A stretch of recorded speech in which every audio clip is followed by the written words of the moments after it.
Our next artwork is another statue of David. Yes, commissioned by the Medici family. Yes, this one is by the artist Andrea del Verrocchio. He's most often referred to as simply Verrocchio. And what we're looking at here is another bronze statue of the Old Testament figure David. It's a little different than what we saw before, and that's just because of the finish or the patina on the bronze. Creates this more like glossy effect. But what we have is another portrait of Florence. The Medici paid for this statue to be on public display. And here we see young David, we see Goliath, and well, they look remarkably similar to Donatello's David. Now, some of you might be thinking, plagiarism! Actually, Verrocchio was a student of Donatello. Remember our concept of the apprenticeship system? Verrocchio was an apprentice to Donatello. And remember, you're learning your craft from your master, and you're going to learn not only from your master, but to create similar to or like your master. And so to see this similarity between Donatello and Verrocchio's statues is not one of plagiarism, but lineage. It is a connection between the master and the student. And here, Verrocchio has established himself now as a master of sculpture, and he is commissioned by the Medici family to create another statue of David. So it's only fair then to make a comparison of the two. And let's talk about how they are different from each other. Donatello's versus Verrocchio's. It's a close-up of Verrocchio's David. Okay. Look at that face. He's still a young man. How old do you think he is? Shout out your numbers. 13? 14? 15? 16?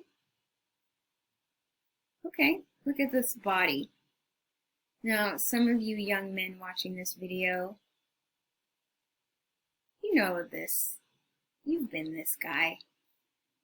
You started puberty, maybe your voice cracks, you're getting some muscle definition, you stink, you smell, oh my goodness, puberty and boys. Okay, so we see this boy who's started puberty, voice cracking, okay, alright. Look at his posture, look at the way he stands. Huh. Let's look at Goliath. There's Goliath. Alright. So we see the head of Goliath, the giant, at his feet. What we don't have is the helmet. Look at that posture. How would you describe the way he stands? It is contrapposto, yes, yes, yes. But what else? Here. Let's do our comparison now. Now, I wish we were in class together, because this is always one of my favorites. Let's pretend. So we see two statues in bronze. I told you that they're both in bronze. Different finish creates different surface effect. Okay. And how old do you think Donatello's is? You said 11-ish, 12-ish, like right before puberty. Verrocchio's a little bit older. He started puberty. What do you see that's similar? What's different? They both stand in contrapposto. Yes, they both have Goliath's head. Yes, yes. What's different? Verrocchio's is clothed. He's wearing a tunic, but it's skin tight. And so while he is clothed, there is still an appreciation of the body. Okay. What else do we see? The swords are different. Yes. So Donatello's David has this really long sword. This is really heavy. Whose sword could that be? Maybe it's Goliath's sword. Maybe he took the sword of Goliath and chopped off his own head with his own sword. Verrocchio's sword. Shorter. Lighter. And look at how he holds it. Points out. Points out into the space. Here, look at that. I love this image. Look at how it's pointing out. There's some confrontation there in that sword. They both have their hands on their hip. But Donatello's David is looking down. We describe that as contemplative. Whereas Verrocchio's looks up. How would you describe Verrocchio's David's expression? What's he thinking in this moment? He's like, what's up? A little arrogant. I mean, he's a young man who just defeated a giant and God's on his side. He's like, yeah, what's up? I did it. He's looking out, looking for acknowledgments, looking for the next enemy to fight. He's not passive, but active.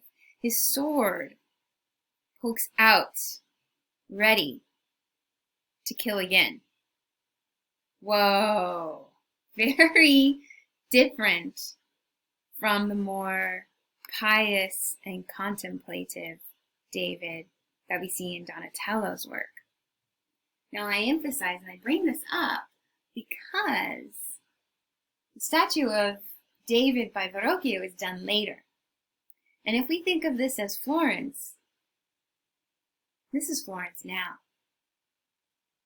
Florence is a little older, a little bit more confident. They've got a few more battles under their belt, more victories. We're ready for it. What's up? God's on our side. He's already helped us twice. Come at me, bro. This is New Florence. I also really appreciate the statue of by Verrocchio because Verrocchio had a really big, popular apprenticeship program in Florence. He had a lot of young men as his students, and even one of them was the legendary Leonardo da Vinci. We'll come back to it. Leonardo da Vinci was one of those young guys running around in Verrocchio's studio.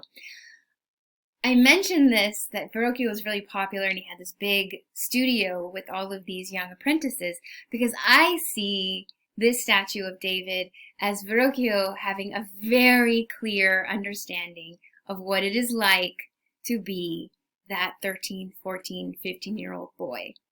I think he's captured the awkwardness and the arrogance and the playfulness of young men at that time. So I really enjoy the statue by Verrocchio, and I want you to make that connection with Florence. This is Florence now. Florence has grown up a little bit, gotten a little older, a little bit more powerful. So these statues of David are going to be representations of Florence themselves.